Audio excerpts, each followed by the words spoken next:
بسم اللہ الرحمن الرحیم۔ مصر میں ایک نیک دل شہزادہ حکومت کرتا تھا۔ وہ تھا شہزادہ مگر نہ تو اس میں شاہوں والا غرور تھا اور نہ ہی وہ جاہ و جلال۔ وہ عام انسانوں کی طرح زندگی بسر کرتا، روکھی سوکھی کھاتا، بیشتر وقت اپنی رعایا کی خدمت اور خدا کی یاد میں گزارتا۔ اس کی نیک چلنی کا پوری ریاست میں چرچا تھا۔ اسے یہ خصوصیات اپنے رحم دل باپ سے وراثت میں ملی تھیں۔ ایک دن شہزادہ معمول کے مطابق رعایا کے مسائل سننے کے بعد جنگل میں دنیا سے بے نیاز خدا کی یاد میں محو تھا کہ اس نے دیکھا کہ ایک غریب لکڑہارا اپنے گدھے کو ساتھ لیے ہوئے لکڑیاں کاٹ رہا ہے اور اس سے باتیں بھی کیے جا رہا ہے، حالانکہ اسے معلوم تھا کہ نہ تو گدھا اس کی بات سن رہا ہے نہ ہی سمجھ رہا ہے، اور پھر زارو قطار رونے لگا۔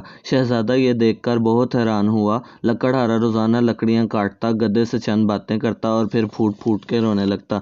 چند روز یہی معاملہ رہا۔ جب رحم دل شہزادے سے اس کا رونا دیکھا نہ گیا اور وہ یہ گتھی سلجھانے میں ناکام رہا تو بالآخر درخت کی اوٹ سے باہر آ گیا اور لکڑہارے سے پوچھا، اے لکڑہارے، تیرے اس طرح ہلک ہلک کر رونے کی وجہ کیا ہے؟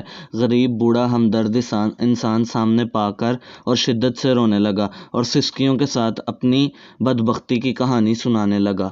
میرا ایک بیٹا تھا جسے خدا نے بے تحاشا دولت سے نوازا تھا، ہر طرح کا عیش اسے میسر تھا، مگر اس دولت کا غرور اس کے تن بدن پر اس قدر حاوی ہو چکا تھا کہ اسے اپنی دولت کے سوا کچھ دکھائی نہ دیتا تھا۔ اپنے غریب رشتہ داروں کو دھکے دیتا، انہیں ذلیل و رسوا کرتا۔ پھر اس کی بربادی کا دن آ گیا اور میرے دور کی ایک رشتہ دار دوسری ریاست سے میرے گھر سوالی بن کر آئی، یہ سوچ کر کہ مشکل میں اپنے ہی کام آتے ہیں۔ وہ بہت غریب تھی، اس کی بیٹی کی شادی قریب تھی مگر کوئی انتظام نہ ہو پایا تھا۔ اسے کچھ رقم کی ضرورت تھی۔ وہ اللہ کی نیک بندی تھی، بیشتر وقت عبادت میں گزارتی تھی، مگر میرا بیٹا دولت کے نشے میں اندھا ہو چکا تھا۔ اس عورت کو دھکے مار کر گھر سے نکال دیا۔ یہی وہ وقت تھا جب ہماری بربادی شروع ہوئی۔ اسی رات سرخ آندھی چلی، بجلی کڑکی اور تیز بارش ہوئی۔ میں اور میرا بیٹا اپنے نرم بستر پر میٹھی نیند سو رہے تھے اور وہ عورت پوری رات ہمارے دروازے سے لگی روتی رہی۔ شاید طوفان اور رات کے گھنے اندھیرے میں دوسری ریاست واپس جانا اس کے لیے ممکن نہ تھا، اور وہ ضعیف عورت پوری رات اس طوفان کا مقابلہ کرتی رہی اور میرے بیٹے کو رحم نہ آیا۔ صبح جب میری آنکھ کھلی تو مجھ پہ قیامت ٹوٹ پڑی۔ میرا بیٹا گدھے کی صورت اختیار کر چکا تھا، گھر کا سارا سامان آسمانی بجلی گرنے سے جل کر خاک ہو چکا تھا، سب کچھ برباد ہو گیا تھا۔ اس سب میں میرا قصور یہ ہے کہ میں نے اپنے بیٹے کو غرور و تکبر کرنے سے نہ روکا، برائی کی طرف بڑھتا ہوا کوئی قدم نہ روکا، اور اب یہ عالم ہے کہ میں جنگل سے لکڑیاں کاٹتا ہوں اور اپنے ہی بیٹے پر لاد کر بیچنے لے جاتا ہوں، اور اسی سے ہم باپ بیٹے کا گزارا چلتا ہے۔ یہ سن کر شہزادے کی آنکھیں نم ہو گئیں اور وہ لکڑہارے سے مخاطب ہوا، اے ضعیف انسان، تو نے بہت ظلم کیا۔ بے شک برائی پر خاموش رہنا اور اسے نہ روکنا اس کا ساتھ دینے کے مترادف ہے۔ تو نے اپنے بیٹے کو برائی کرنے سے نہ روکا، مجھے تیری حالت پر افسوس ہے۔ اب میں اپنی اس غریب رشتہ دار کی تلاش میں مارا مارا پھرتا ہوں۔ اس کی تلاش مجھے رلاتی ہے، شاید وہ میری امداد کر سکے۔ وہ مجھے مل جائے، میں اس سے معافی مانگوں گا، شاید میرے گناہوں کا ازالہ ہو سکے، مگر افسوس وہ مجھے کہیں نہیں ملتی۔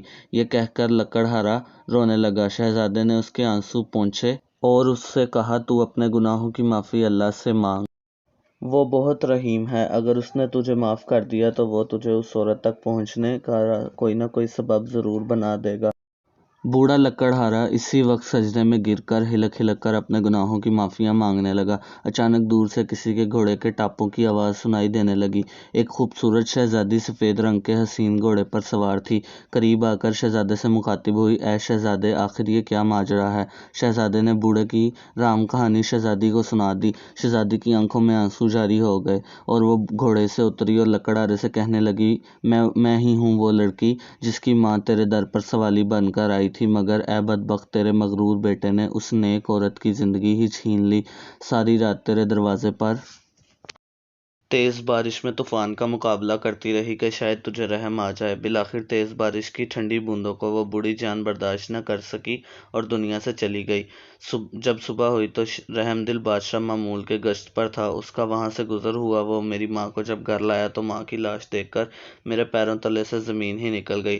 اب میرا سہارا کوئی نہ تھا۔ بادشاہ یہ سب دیکھ کر بہت حیران ہوا اور پریشان ہوا۔ بالآخر اس نے مجھے اپنے ساتھ لے جانے کا فیصلہ کیا۔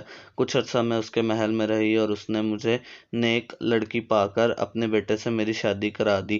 شاید یہ میری ماں کی دعاؤں کا نتیجہ تھا جس نے میری خاطر اپنی جان قربان کر دی، اور اس رب نے مجھ غریب کو فرش سے اٹھا کر عرش پر بٹھا دیا اور اس نیک شہزادے سے میری شادی کرا دی جو اس وقت تیرے سامنے کھڑا ہے، اور تجھے تیرے مغرور بیٹے کے کرموں نے عرش سے فرش پر گرا دیا۔ خدا کی قدرت دیکھ کر لکڑہارا شرمندگی سے زمین میں گڑ جا رہا تھا۔ اس نے رو رو کر شہزادی سے معافی مانگی۔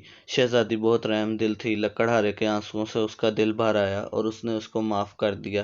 خدا کی قدرت لڑکا اپنے اصلی روپ میں آ گیا اور خدا کے حضور سجدے میں گر گیا اور شہزادی سے بھی معافی مانگنے لگا۔ شہزادی نے بھی اسے معاف کر دیا۔ آخر دونوں باپ بیٹا اپنی جھونپڑی کی طرف روانہ ہو گئے اور زندگی کا باقی وقت اللہ کی یاد میں گزارنے لگے۔